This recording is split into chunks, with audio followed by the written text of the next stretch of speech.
നമ്മൾ വിടുന്ന എല്ലാ കുട്ടികളും പോയി സക്സസ്ഫുൾ ആകുന്നില്ല. അത് ഏജൻസിയുടെ കുഴപ്പമോ രാജ്യത്തിൻ്റെ കുഴപ്പമോ യൂണിവേഴ്സിറ്റിയുടെ കുഴപ്പമല്ല. അപ്പോൾ ചിലപ്പോൾ നമ്മളൊരു 5000-ലധികം കുട്ടികളെ നമ്മൾ വിദേശത്ത് കയറ്റി വിട്ടിട്ടുണ്ട് ഈ ഒരു കാലയളവിൽ. സത്യാവസ്ഥ എന്ന് പറഞ്ഞാൽ ഞാൻ നേരത്തെ പറഞ്ഞല്ലോ, ഒരു ചലഞ്ചിങ് സിറ്റുവേഷനിൽ നമുക്ക് ഒരുപാട് ഡിസ്ട്രാക്ഷനും ഉണ്ട്. ഒരു പുതിയ രാജ്യത്ത് പോയി ഇറങ്ങുമ്പോൾ അവർക്ക് ഒരുപാട് സ്വാതന്ത്ര്യം കിട്ടുന്നു, ഒരുപാട് സാധനങ്ങൾ അവർ ഇതുവരെ കാണാത്ത സാധനങ്ങൾ കാണുന്നു.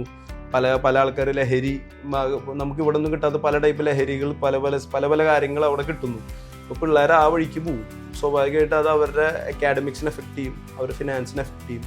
ജോലിക്കും പോവില്ല, പഠിക്കാനും പോവില്ല എന്നൊരു സിറ്റുവേഷനിൽ അവരുടെ കുറ്റമല്ല. അവർ പെട്ടെന്ന് ചെറിയ പ്രായത്തിൽ വലിയൊരു രാജ്യത്തൊന്ന് കണ്ടിട്ട് അവർക്ക് എന്താ ചെയ്യേണ്ടതെന്ന് അറിയാണ്ട് കുറേ മണ്ടത്തരം കാണിക്കും. കുറേ പേര് കടം കയറും, കുറേ പേര് കസിനോ പോയി കാശ് കളയുന്നവരുണ്ട്. അങ്ങനെ ഒരുപാട് രീതിയിൽ പെടുന്ന പിള്ളേരുണ്ട്. ചിലവർ വേറെ അവിടെ എത്തിയതിന് ശേഷം വേറെ സ്ഥലത്തേക്ക് മൈഗ്രേറ്റ് ചെയ്യാൻ വേറെ ഏജന്റിന് പൈസ കൊടുത്ത് അങ്ങനെ വിദേശത്ത് പോയിട്ടുള്ള ഒരു 80% ആൾക്കാരുടെ കഥ ശരിക്കും പറഞ്ഞ കോമഡിയാണ്. ഒരു ഇൻസ്റ്റാഗ്രാമും അവർ റിയാലിറ്റിയും തമ്മിൽ വളരെ വ്യത്യാസമുണ്ട്. പക്ഷെ 20% ആൾക്കാർ ഒരു ഡിസിപ്ലിനിൽ കൂടെയും ഹാർഡ് വർക്കിലൂടെയും പോയി രക്ഷപ്പെടുന്നവരുണ്ട്.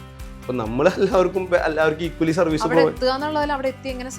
സർവൈവ് ചെയ്യാൻ നമ്മൾ ഗൈഡൻസ് എപ്പോഴും കൊടുക്കും. ഞാനിത് പ്രത്യേകിച്ച് പറയണത് എന്താണെന്ന് വെച്ച് കഴിഞ്ഞാൽ, അവിടെ ആണ് വാരിക്കുഴികൾ ഇരിക്കുന്നുണ്ട് പല സ്ഥലത്തും. നമ്മൾ ഒരാളെ കാണുന്നതോടുകൂടി ചിലപ്പോൾ നമ്മൾ രക്ഷപ്പെടാനും സാധ്യതയുണ്ട്, പെടാനും സാധ്യതയുണ്ട്.